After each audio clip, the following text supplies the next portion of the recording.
calling all instructional coaches, curriculum specialists, teachers on special assignment, or whatever they call you. I'm Matthaeus Huelse. And I'm Katie Ritter.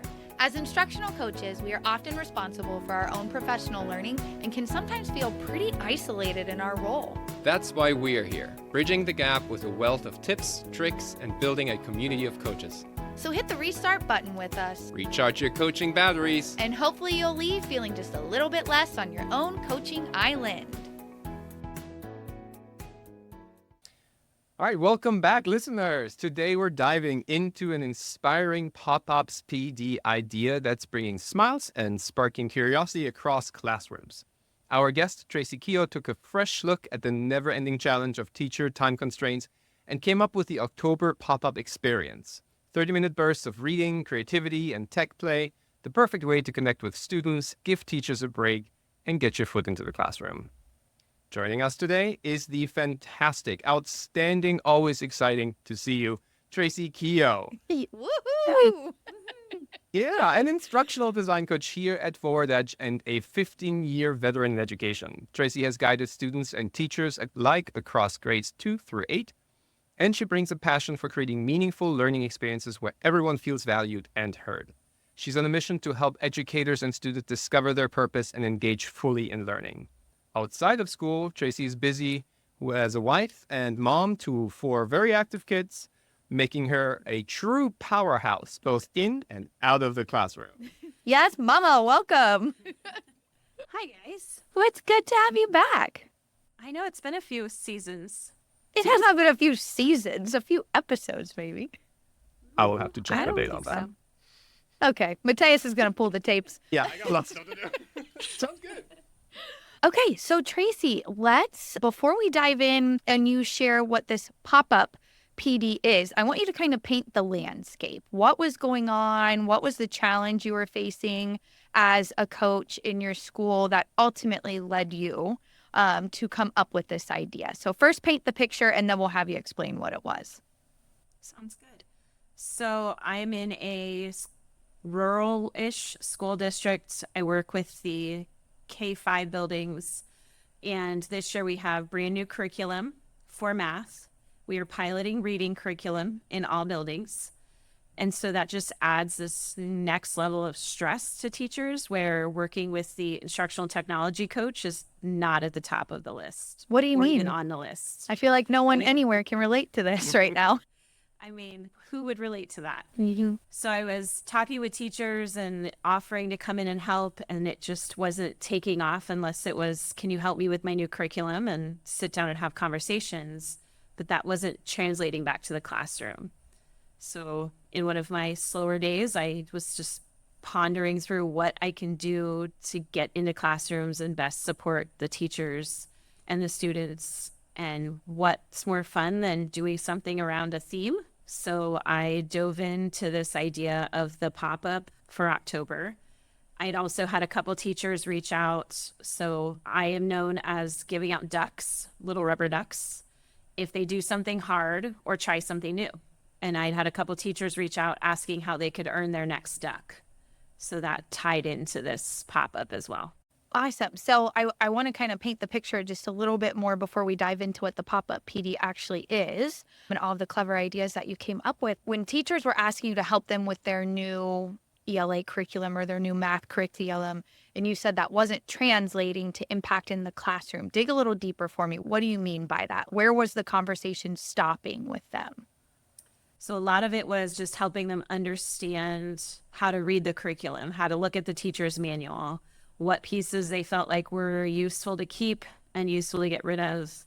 With the math curriculum, it's that Cadillac package, so they get all the tech pieces, but nobody knows how to use the tech pieces. How do I get those tools down to my students? And so we'd go through it, explain how to put it to their Clever or into their Schoology, and then it would never quite make it there because they were just overwhelmed with learning new curriculum.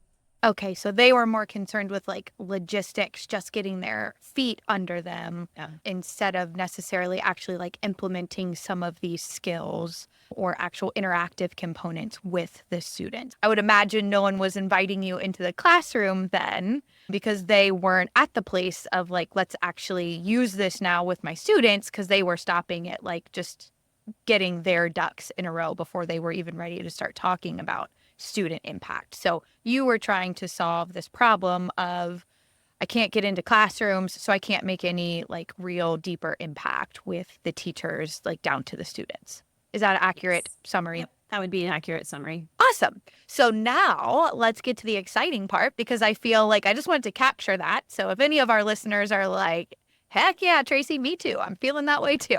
Let's jump in to explain what this October pop-up PD idea was. Yeah, so the October pop-up is a 30-minute experience that teachers were able to sign up for on any day that I'm in the district. And they selected the time that worked best for their schedule. But what they got out of this was 30 minutes that I would come into the classroom. I read a story to the classes appropriate for the grade level. Again, pre-K to 5 had option to sign up for this. And once they signed up, we did the reading. During the same class period, we would do a technology activity. So students were getting on and learning new tools within the tech to elevate their understanding and do harder projects as they move through it. And teachers got to be a part of the learning if they chose to, which I encouraged. I wanted them to stay in the room, be a part of it, wander around, ask students questions, help them understand why they were doing things.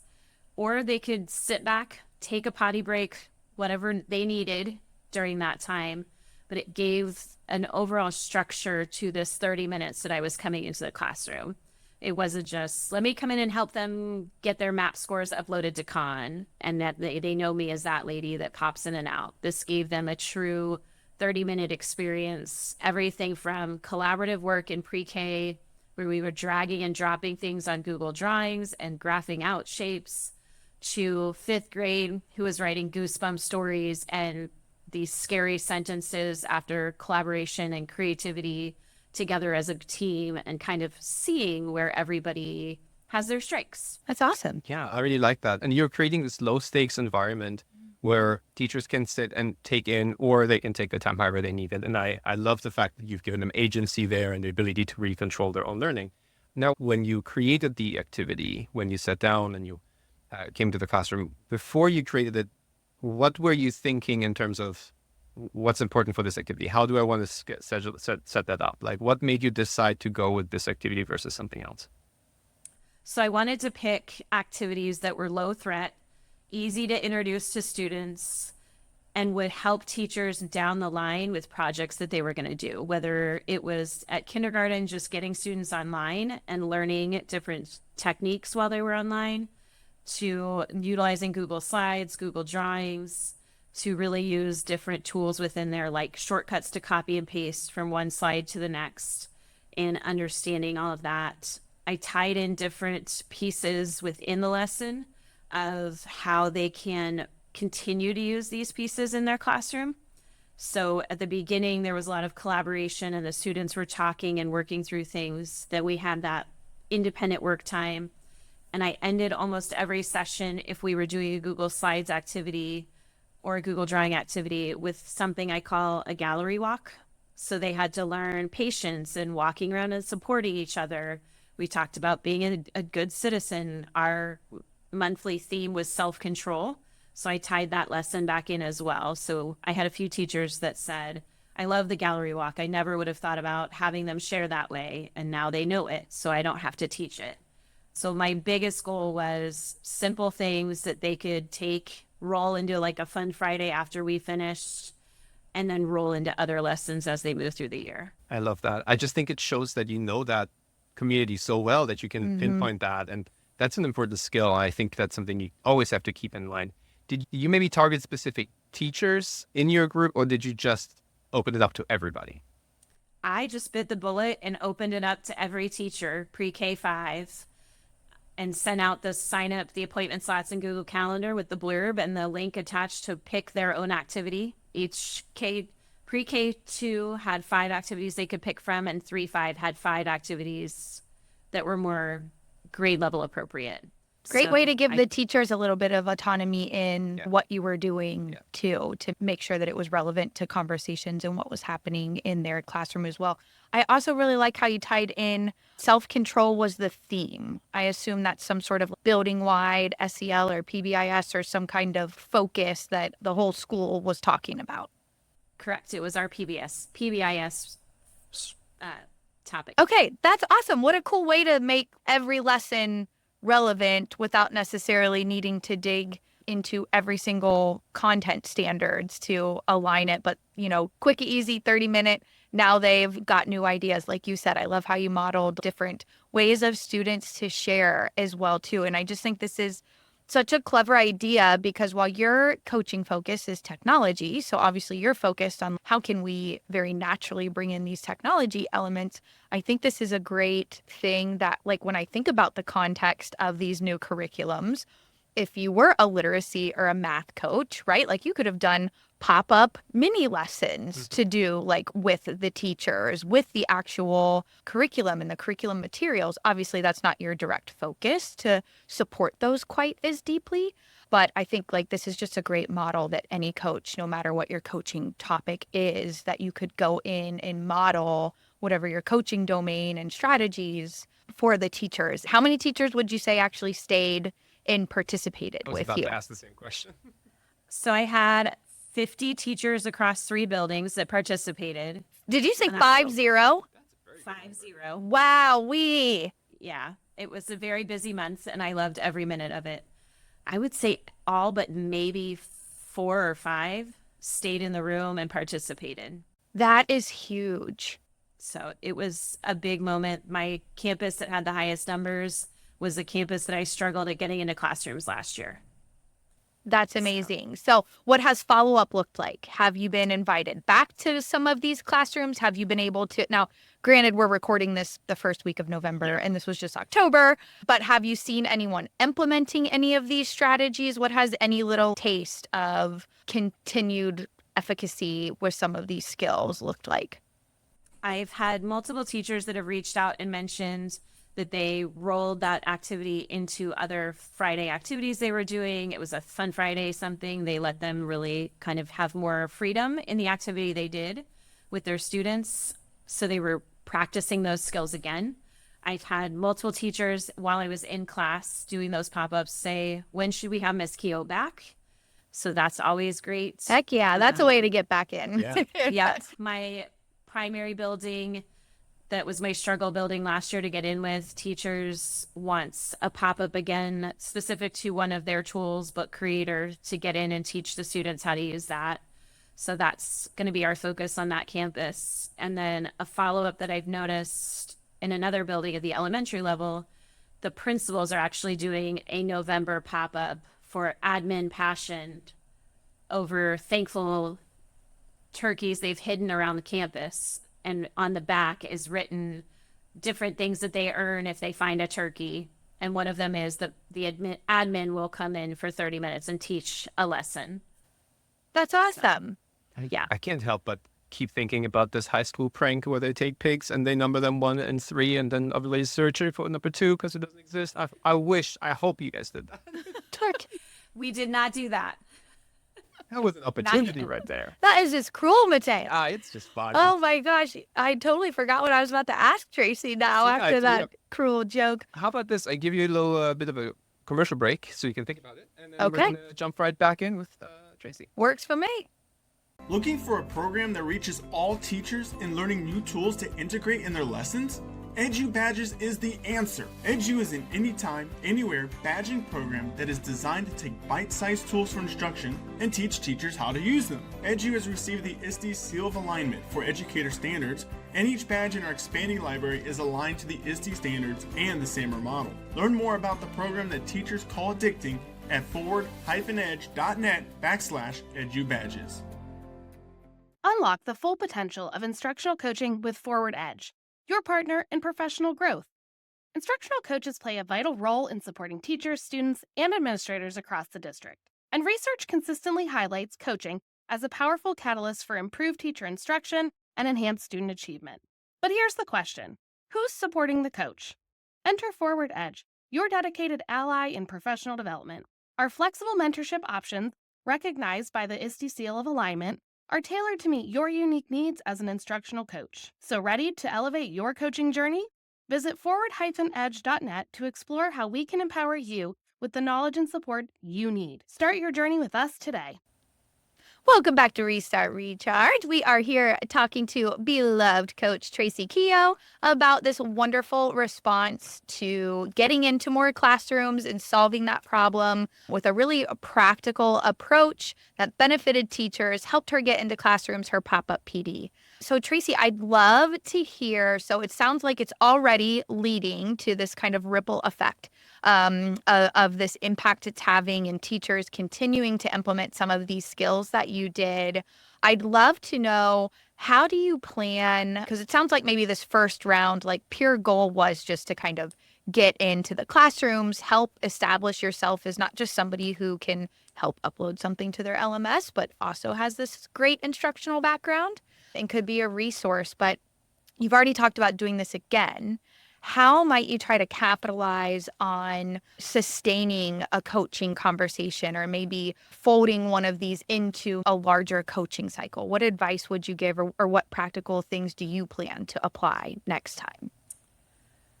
That's a really good question. I don't know if I thought that deep about it.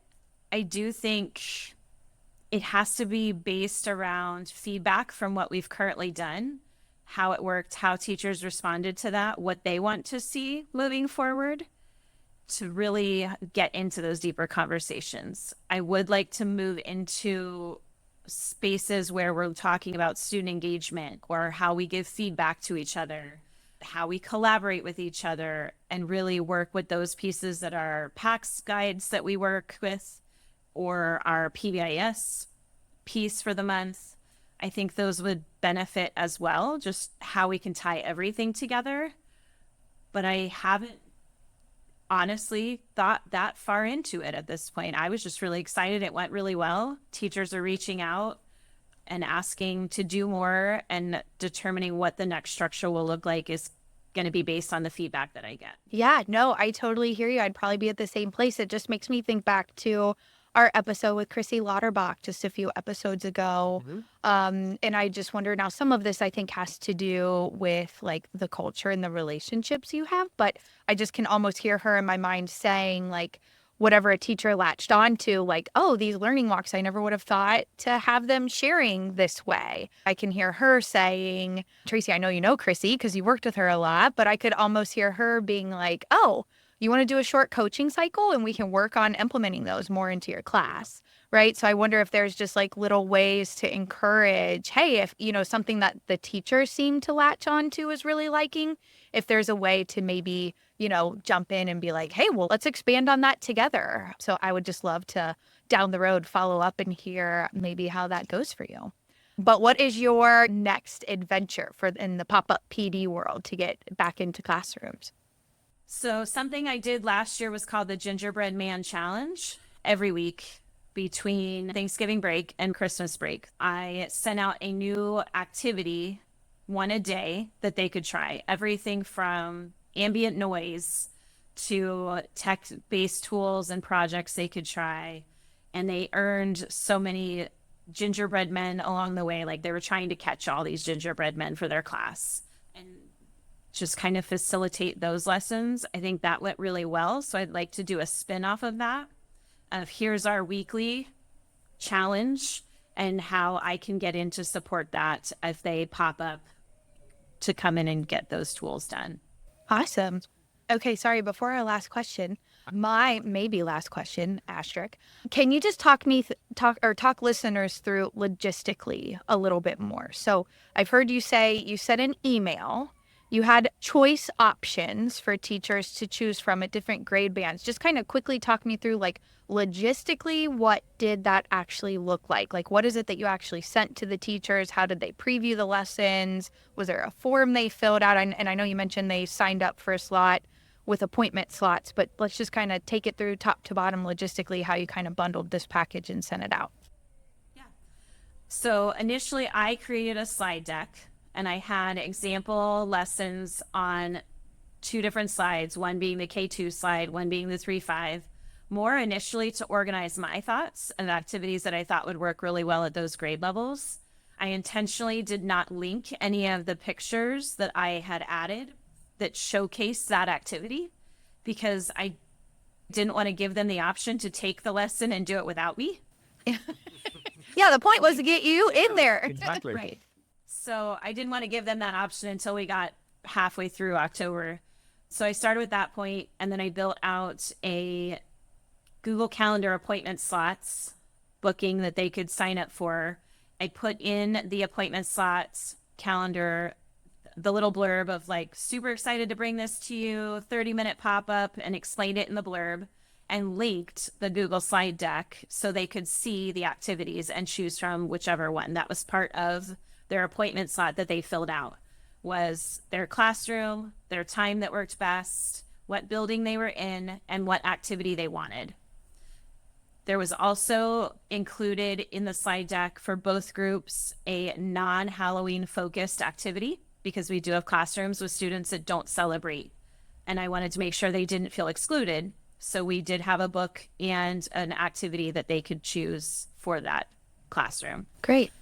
And then they just signed up through that appointment slots, picked what they wanted, sent their information. And there was 15 minutes buffer between each classroom, which ended up saving me because I really let this loose and did not tell them they had to schedule on the day that I was in their building. So there was some days where I was at all 3 buildings, just popping back and forth and driving back and forth to get into those classrooms. Okay. So we lived and we learned. Learned, not my best choice, but for 50 classrooms to get a touch point on some of these tools and activities, it makes it worth it at the end. Yeah, for sure. So the question that kind of popped up into my head, oftentimes, right, it comes down to data for me because we always want to show that we're making an impact, we're moving the needle, right? Do you think there is a potential opportunity to collect some really valuable data? To me, one of the gold standards is usually what's the impact in the classroom that I have, right? So I did collect some of that data just based on who signed up at what building. So which building was having more signups versus others. I do see a potential to collect more data in second semester where they're utilizing Google Slides or tools. So I think that will be a good informal data point that we can pull from as far as, can the students get on their devices and navigate to these programs and feel comfortable using them at some level where they're not constantly asking the teacher for help. Right. Yeah. Okay, a last question. What are your top 3 tips for coaches who'd like to start their own pop-up PD at their school? So my top tips would be use a common scheduling program that you use within the district. Makes it really easy for teachers to sign up. I wouldn't have used a program like Sign Up Genius because that's not built into our system as a district. So I stayed within our little environment. Keep the activities as simple and content related as possible. So I had smaller activities that might have had a math graph in there so you could talk through some math skills. We had ELA skills through sight word sentences or goosebump sentences where they had to work on those writing skills. And have fun. Just enjoy all the moments that you get, because I think we learn from our teachers and our students when we're having fun what they need the most of. That's awesome. I think you make it fun by having, giving them the option of taking the role that they want, whether they want to take a break and listen or whether they want to come in and participate. I Last feel like thing I would say. Oh, go ahead. All of my teachers know that I give out ducks if they try something new or hard. So I bought Halloween themed ducks. And they got to pick from a mysterious Halloween bag and got their duck to put on display. And so everybody knew, admin knows that if you see a Halloween duck in the classroom, ask them, have a conversation about what their kids did with that tool so that it becomes a talking point between teachers and admin there as well. Oh my gosh, I absolutely love that visual connection that you're making for admin to get them involved in engaging with the teacher too. Now I need to know, are we talking like the zombie duck, cowboy duck? What is the Halloween duck spread here? They're all Halloween themed. So there was Frankensteins, clowns, witches, pirates, mummies. And because everyone's dying to know now, where do you buy your ducks from? Amazon. Okay. We had to clear that up. That's good. Yeah. No, Get a no lot dust for the left little. unturned. Sorry. We're I killing. mean, I the had to guilt order for- more ducks this round for October. I had only bought like 20 and ended up needing more. That is awesome. I love it.